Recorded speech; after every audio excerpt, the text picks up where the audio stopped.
The banners marking Kenya's biggest ever infrastructure project leave no doubt as to the origin of the contractor: China.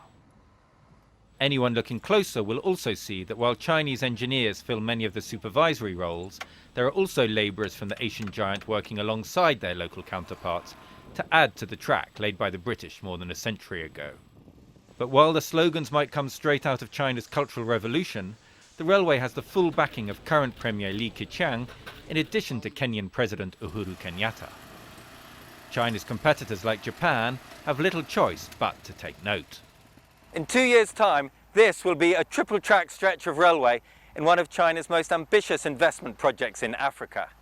The 450-kilometre, $5 billion railway from the Indian Ocean port of Mombasa to the Kenyan capital Nairobi is indicative of the scale of China's ambition for Africa and the way it is finally learning to do business on the continent. Unlike projects of 5 to 10 years ago, which were often poorly thought through and hastily implemented, this project is coming in on budget, ahead of schedule, and locals tell us relations between Kenyans and Chinese are good. However, it is still a lot more expensive than many similar projects elsewhere in the world, and so doubts remain as to whether Kenyans really will get value for money from this Chinese investment. Schemes like the standard gauge railway, to give the track its formal title, or the myriad Chinese construction projects in Nairobi, are likely to transform Kenya. But government officials are aware they not only have to deliver prosperity, but in a way that ensures value for money. We know there are no free lunches. That's one of the things we learn in economics, no free lunches. But that does not mean, so China has its own interest. They are not doing this purely just for philanthropy or anything else. What is crucial is that as Africa countries, we know the risks, and everybody knows the risk. All we have to do is be better in negotiating and agree on some of how do we partner to have a proper partnership, so that so I believe even though there is a risk, it is a risk that can be managed. The China-Africa relationship is still evolving. The rate of growth of trade between Beijing and the continent has slowed markedly in recent years.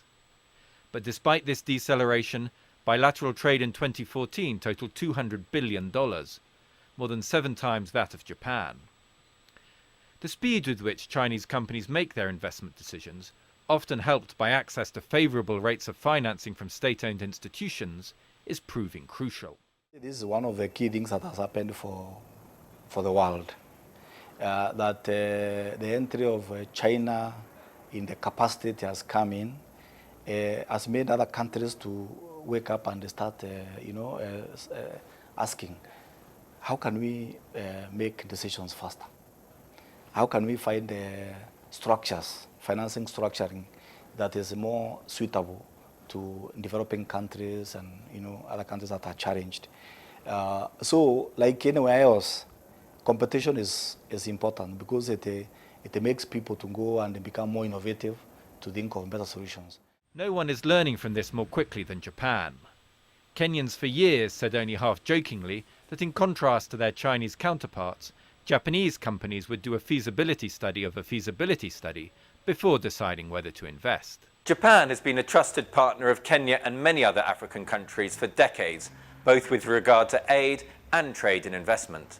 But in recent years, as China has become more aggressive in Africa, Japan has had to up its game, and this agricultural equipment showroom is a case in point.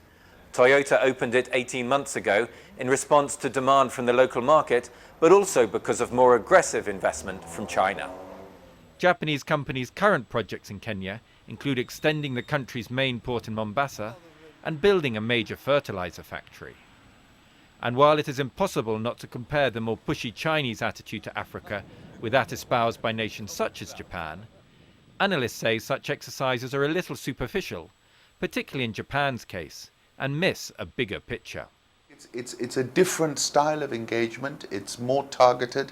It's less broad-based. They don't necessarily have the same agenda as China does with things like Taiwan, where they want everybody's vote on the continent. That's a bunch of votes that they're probably keen on getting. That's why you get that stadium diplomacy, stadiums in every place you care to visit. But I think Japanese more targeted, a much sharper engagement. and I think a determination to differentiate themselves. And just from a political point of view, I suspect the Japanese and Indians will be working much more closely going forward.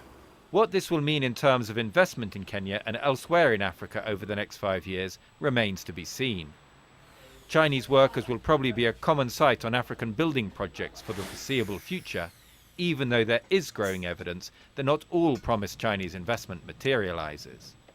But Japanese companies are certainly likely to want a sizable chunk of what, if Kenya's expanding economy is anything to go by, is a growing trade pie. John Aglionby, Financial Times, Nairobi.